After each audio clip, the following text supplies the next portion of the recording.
Yung mga kalaki na niya may mga asawa. Iupod ang kara asawa sa pasakay para mag-ani diyan, mauli dayon kay makat sa burublangan, magbabulangan, maghuhigo dayon. Imbis trabaho ang ginuuna para umasinso ang kinabuhi kay pobrela. Ginuunan huigo. Wow Di naman! aringit. Ano? Wow! Aringit. Kay siyempre perdido man para na kwarta. Di ba? Di ka na bisyo pa na sigarilyo pa. Maaro sa asawa. Kinakahiya mo ba ako? Okay, may kakwarta. Kada ko saan nga kwarta sa imo. Mintagan mo lang nga nasin 100. Ada sa imo 1,000. Maaro ka pasak pa sigarilyo.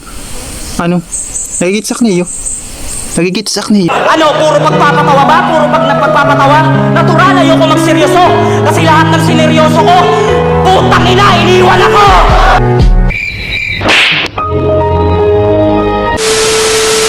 Ya di amel sa istorya. Maram kam. Sumulod kam nga ni isang pagpamilya. Inay. Miss ka na ni mo brief, makuri ka na makapalit. Oo. Kay kung dati, san ulitaw ka pa? Nakakapalit kasi karuyag. Pag kakarta mo, mapalit kasi bado nga bago, sapatos nga bago, di ba? Pero yan nga may asawa ka na nga ni. Si kampanya mo kinikita, 4,000 sa'yo kasi mana. Makuri ka makapalit, balitaw. Kay unahon mang gyapon na nimo kuan, pamilya, kisim sarili. Ano? Sanglit ikaw, bata ka pa nga ni, pag inapura. Oo. Pag inapura.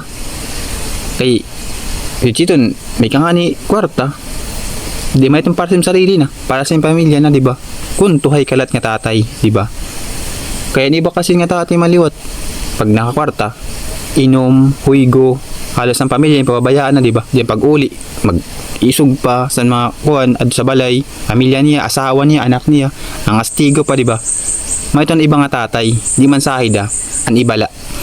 Pero maram kam, ang tuhay talaga nga tatay pag may pamilya na. Dapat unahon talaga ang pamilya bago ang sarili. Oo. Pare man sa ako. Kasi niyo. Oo, pare man sa ako. Balitaw. Oo, bis nga na ako. Brief. Wakay, diyak na nga nagbibrief. Para nakburo brief. Wala nakburo brief po. Diyak na nagbibrief. Kay, inuuna ko manak pamilya. Sanglit. Ini, para sa may mga pamilya na nga mga tatay. Kaya ninagian sa tatay, makuri ka do. Makuri ka. Siya mo nagsakripisyo. Makuri tayo ng nanay, pero basta nakakuriya ng tatay, kaya ang tatay ang nagdadala sa pamilya. Ano? Di ba? Kaya kung di ka nga na magtrabaho, rakam ka kaunon. Di ba?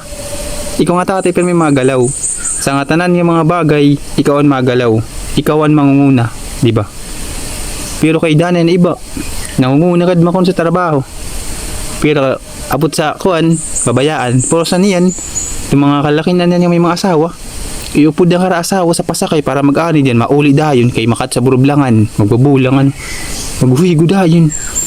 Imbis trabaho ang ginuuna para umasinso ang kinabuhi kay pobrela. Ginuunan huigo, diyan kape perdi aringit. Ano? Aringit kay siyempre perdido man para na kwarta. Di ba? Di ka na bisyo pa na sigarilyo pa, maaro sa asawa. Okay, may kakwarta, kada ko saan nga kwarta sa imo. Mintagan mo lang nga nasin 100, ada sa imo 1,000, maaro ka pasak pa sigarilyo. Ano? Nagigitsak niyo. Nagigitsak niyo. Sanglit.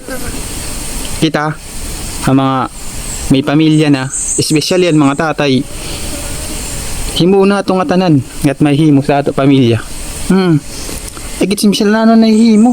Kay, maarog ka na nga ni. Maarog ka na. Aning bata, aning asawa, especially aning mga kabataan mo, hindi siya mahalingon. Masud.